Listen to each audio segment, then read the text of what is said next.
ನಮಸ್ಕಾರ, ನೀವು ನೋಡ್ತಾ ಇದ್ದೀರಾ ಸ್ಪೀಡ್ ನ್ಯೂಸ್ ಕನ್ನಡ. ನಾನು ಸಂತೋಷ್ ಕಶ್ಯಪ್.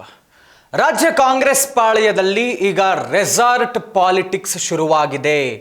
ಎಸ್, ಕಾಂಗ್ರೆಸ್ನ ಎಲ್ಲ ಶಾಸಕರುಗಳು, ಸಿಟ್ಟಿಂಗ್ MLCಗಳು ಎಲ್ಲರೂ ಸೇರಿದಂತೆ ಈಗ ಬಿಡದಿಯ ಈಗಲ್ಟನ್ ರೆಸಾರ್ಟ್ಗೆ ಹೋಗಿ ಕೂತಿದ್ದಾರೆ. ಕಾಂಗ್ರೆಸ್ ಪಾಳೆಯದಲ್ಲಿ ಈಗ ರೆಸಾರ್ಟ್ ಪಾಲಿಟಿಕ್ಸ್ ಶುರುವಾಗಿರುವಂಥದ್ದು.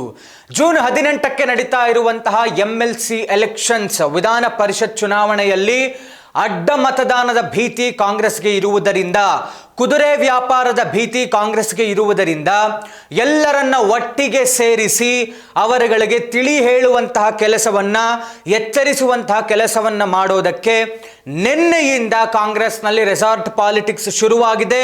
ಒಂದು ರೆಸಾರ್ಟ್ನಲ್ಲಿ ಎಲ್ಲ ಕಾಂಗ್ರೆಸ್ನ ಶಾಸಕರು ಭಾಗಿಯಾಗಿದ್ದಾರೆ. ಕಾಂಗ್ರೆಸ್ನ ಶಾಸಕರುಗಳು, MLCಗಳು, ಕಾಂಗ್ರೆಸ್ನ ನಾಯಕರುಗಳು, ಮುಖ್ಯಮಂತ್ರಿ DK ಶಿವಕುಮಾರ್, ರಣದೀಪ್ ಸಿಂಗ್ ಸುರ್ಜೇವಾಲಾ ಅವರು ಎಲ್ಲರೂ ಕೂಡ ಭಾಗಿಯಾಗಿ ಒಂದು ಸಭೆಯನ್ನು ನಡೆಸಿದ್ದಾರೆ.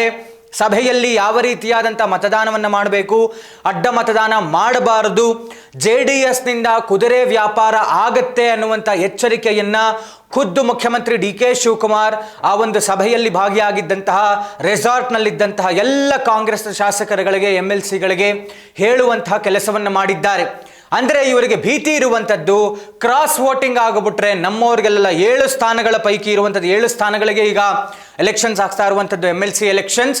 ಇದರ ಪೈಕಿ ತಮಗೆ ಎಲ್ಲಿ ಸೋಲಾಗ್ಬಿಡುತ್ತೋ ಅನ್ನುವಂಥ ಭಯಕ್ಕೆ ಈಗ ಕಾಂಗ್ರೆಸ್ ಬಿದ್ದ ಹಾಗೆ ಕಾಣ್ತಾ ಇದೆ. ಹೀಗಾಗಿ ನಿನ್ನೆ ಸಂಜೆ ಶಾಸಕಾಂಗ ಪಕ್ಷದ ಸಭೆ ಆಗುತ್ತೆ, CLP ಮೀಟಿಂಗ್ ಆಯಿತು ರೆಸಾರ್ಟ್ನಲ್ಲಿ. ಅಲ್ಲಿ ಎಲ್ಲ ಶಾಸಕರುಗಳಿಗೆ ಯಾವ ರೀತಿ ಮಾಡಬೇಕು ವೋಟಿಂಗು, ಹೇಗೆ, ಏನು, ಎತ್ತ ಇದೆಲ್ಲವನ್ನು ಕೂಡ ತಿಳಿಸಿ ಹೇಳುವಂಥ ಕೆಲಸವನ್ನು ಮಾಡಿದ್ದಾರೆ. ಮತ್ತು ನೇರವಾಗಿ DK ಶಿವಕುಮಾರ್ ಅವರು ಮಾಡಿರುವಂಥ ಆರೋಪ JDS ಪಕ್ಷದ ಮೇಲೆ, ಪ್ರಮುಖವಾಗಿ ಕುಮಾರಸ್ವಾಮಿ ಅವರ ಮೇಲೆ, ಇವರು ಕುದುರೆ ವ್ಯಾಪಾರ ಮಾಡಿಬಿಡ್ತಾರೆ, ನಮ್ಮಲ್ಲಿರುವವರನ್ನು ಆ ಕಡೆಗೆ ಕರೆದುಕೊಂಡು ಬಿಡಬಹುದು, ಏನು ಬೇಕಾದರೂ ಆಗಬಹುದು, MLC ಎಲೆಕ್ಷನ್ಸ್ನಲ್ಲಿ, ವಿಧಾನ ಪರಿಷತ್ ಚುನಾವಣೆಯಲ್ಲಿ ನಮ್ಮನ್ನು ಸೋಲಿಸುವಂತಹ ಕೆಲಸಕ್ಕೆ ನಮ್ಮನ್ನು ಕಾಂಗ್ರೆಸ್ ಪಕ್ಷವನ್ನು ಟಾರ್ಗೆಟ್ ಮಾಡ್ತಾ ಇದ್ದಾರೆ JDS ಪಕ್ಷದವರು, ಕುಮಾರಸ್ವಾಮಿ ಅನ್ನುವಂಥ ಆರೋಪವನ್ನು ಮಾಡಿದ್ರು.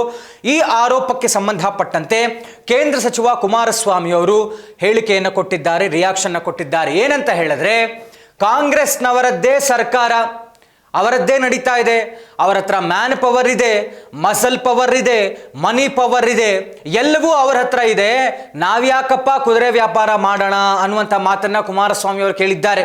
ಅವ್ರು ಹೇಳ್ತಾ ಇರುವಂಥದ್ದು, ನಮ್ಮ JDS ಪಕ್ಷದ ಮತಗಳೇನಿದ್ದಾವಲ್ಲ ಅದು ಛಿದ್ರ ಆಗಬಾರದು, ಅವು ನಮ್ಮಲ್ಲೇ ಇರಲಿ ಅನ್ನುವಂಥ ಕಾರಣಕ್ಕೆ ನಾವು JDSನಿಂದಲೇ ಅಭ್ಯರ್ಥಿಯನ್ನು ಹಾಕಿದ್ದೇವೆ, ಜೊತೆಗೆ ಸರ್ಪ್ಲಸ್ ಮತಗಳು ನಮಗೆ ಬರಲಿ ಅನ್ನುವಂಥ ಕಾರಣಕ್ಕೆ BJPಯ ನಾಯಕರುಗಳನ್ನು ಕೂಡ ನಾವು ರಿಕ್ವೆಸ್ಟ್ ಮಾಡಿಕೊಂಡಿದ್ದೇವೆ, ಮನವಿಯನ್ನು ಮಾಡಿಕೊಂಡಿದ್ದೇವೆ. ನಮ್ಮದೇ ಒಂದಷ್ಟು ಮತಗಳಿದ್ದಾವೆ JDSನದ್ದು, ಅದು ಸ್ಪ್ಲಿಟ್ ಆಗೋದು ಬೇಡ, ಅದು ನಮಗೇ ಬರಲಿ ಅನ್ನುವಂಥ ಕಾರಣಕ್ಕೆ ನಾವೇ ಇಂಡಿವಿಜುವಲಿ ಅಭ್ಯರ್ಥಿಯನ್ನು ಹಾಕಿದ್ದೇವೆ JDSನಿಂದ. BJP ನಾಯಕರಿಗೆ ಮನವಿ ಮಾಡ್ಕೊಂಡಿದ್ದೀವಿ, ಅವರು ವೋಟ್ಸ್ನ ನಮಗೆ ಕೊಡಿ ಅಂತ. ಅದರ ಹೊರತು ನಾವೇನು ಕಾಂಗ್ರೆಸ್ನ ನಾಯಕರುಗಳನ್ನ, ಶಾಸಕರುಗಳನ್ನ ನಮ್ಮ ಕಡೆ ಎಳ್ಕೊಳ್ಳುವಂತಹ ಕೆಲಸ ಆಗಲಿ, ಅಡ್ಡ ಮತದಾನ ಮಾಡಿಸುವಂಥ ಕೆಲಸವನ್ನಾಗಲಿ ಮಾಡುವಂತಹ ಯಾವುದೇ ಅವಶ್ಯಕತೆ ಇಲ್ಲ ಅನ್ನುವಂಥ ಮಾತನ್ನ, ಹೇಳಿಕೆಯನ್ನ ಕುಮಾರಸ್ವಾಮಿ ಅವರು ಕೊಟ್ಟಿದ್ದಾರೆ. ಏನಿ JDSನ ಮೇಲೆ DK ಶಿವಕುಮಾರ್ ಅವರ ಆರೋಪವನ್ನು ಏನು ಮಾಡಿದ್ರಲ್ಲ, ಈ ವಿಧಾನ ಪರಿಷತ್ ಚುನಾವಣೆಯ ಅಸಲಿ ಸತ್ಯ ಏನೋ ಕುದುರೆ ವ್ಯಾಪಾರ ನಡೆದು ಬಿಡುತ್ತೆ, ಏನೋ ಆಗಿಬಿಡುತ್ತೆ, ಕಾಂಗ್ರೆಸ್ ಸೋತು ಬಿಡುತ್ತೆ, JDS ಏನೋ ಈ ಒಂದು ಹಾರ್ಸ್ ಇದು ಮಾಡ್ತಾ ಇದೆ, ಹಾರ್ಸ್ ಪಾಲಿಟಿಕ್ಸ್ ಅಂತ ಏನು ಕರೀತಾರಲ್ಲ ಅದು ಮಾಡ್ತಾ ಇದೆ ಅನ್ನುವಂಥ ಆರೋಪಕ್ಕೆ ತೆರೆ ಎಳೆಯುವಂಥ ಕೆಲಸವನ್ನ, ಸ್ಪಷ್ಟನೆ ಕೊಡುವಂಥ ಕೆಲಸವನ್ನ ಕುಮಾರಸ್ವಾಮಿ ಅವರು ಮಾಡಿರುವಂಥದ್ದು.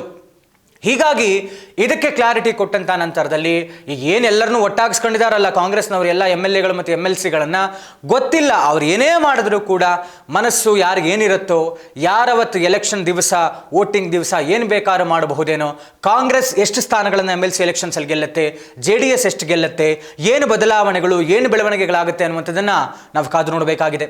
ಇದಾಗಿತ್ತು ಇವತ್ತಿನ ವಿಶೇಷ. ನೋಡ್ತಾ ಇರಿ ಸ್ಪೀಡ್ ನ್ಯೂಸ್ ಕನ್ನಡ, ಸುದ್ದಿ ನಿಮ್ಮದು, ವೇಗ ನಮ್ಮದು.